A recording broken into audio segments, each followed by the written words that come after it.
The left defies Pelosi as Biden's big hopes are in limbo. Progressive Democrats on Thursday defied fierce pressure from House Speaker Nancy Pelosi and refused to pass a $1 trillion bipartisan infrastructure bill, flexing new leverage in a bid to guarantee trillions more in the most sweeping social spending plan in a generation.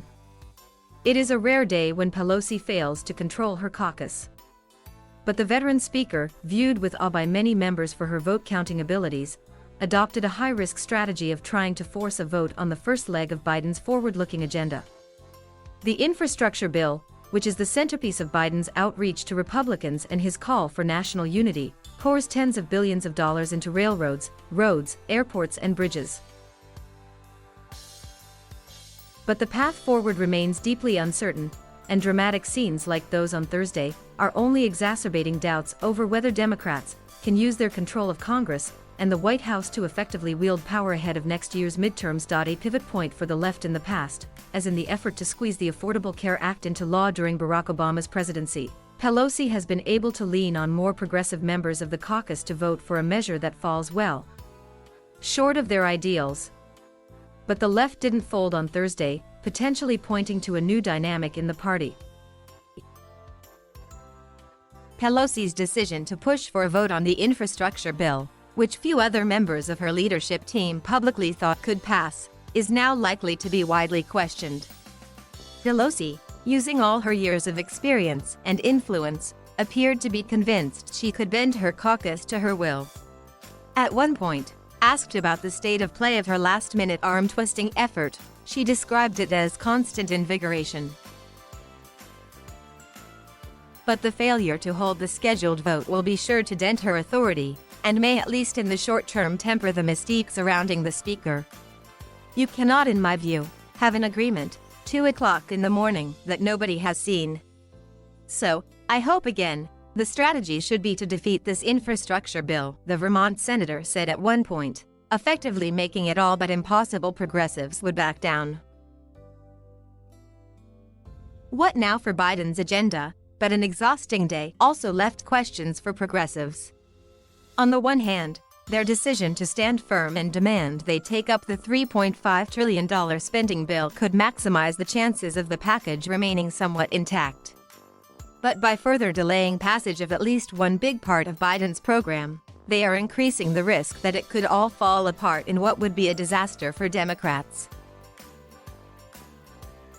Washington Representative Pramila Jayapal, who leads the Congressional Progressive Caucus and has emerged as a powerful figure in recent weeks, urged her colleagues to stick to the plan. Pass both bills together.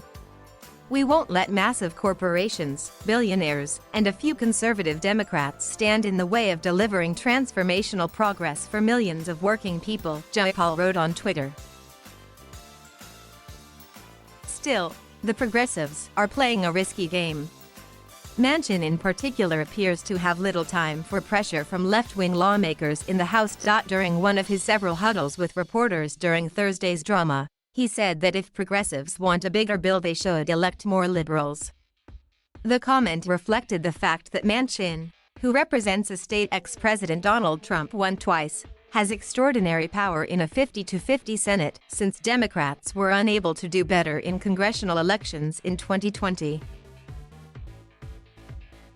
His moment in Pelosi's struggles on Thursday also raised another question: are Biden and congressional leaders trying to thread an impossible legislative needle since they are trying to enact one of the most ambitious Democratic programs in generations with no votes to spare in the Senate, and when Pelosi can lose only 3 members of her own caucus in the House?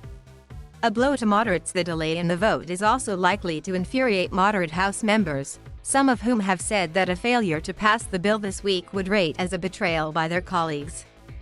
The bipartisan infrastructure spending plan on roads, railroads, and transportation is seen by many moderates as a jobs engine and critical to their hopes of holding on to their seats next fall. I think it's tough if you're a Democrat right now to vote against the president's agenda, Gautamir, a co-chair of the Problem Solvers Caucus, said.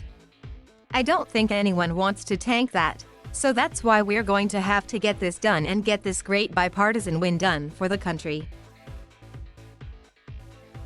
One of the most high-profile members of the House Progressive movement, Representative Ilhan Omar of Minnesota taunted Gottheimer after Pelosi pulled the vote, in a sign of tensions that will likely make it even harder to pass the bills and possible overconfidence among progressives in their hardline strategy.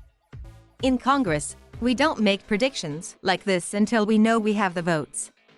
Some of us get this, others bluff and fall on their face, Omar wrote on Twitter. While progressives did not formally vote against Biden's agenda owing to Pelosi's postponement of the moment of truth, the impression many outsiders will get is that Democrats cannot get their act together to effectively govern.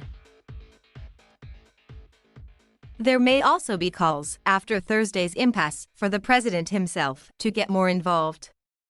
White House officials said Biden was on the phone on Thursday with leaders in Congress, and he has held repeated meetings and calls with the top players in the debate like Manchin, Sinema, and Pelosi. Yet the president didn't make a trip up to Capitol Hill on Thursday to try to change the minds of progressives himself. That may have been a wise strategic move to protect him from the kind of rebuke that Pelosi suffered. But it also raises the question of whether he should put more public muscle into the effort given that his agenda is on a knife edge.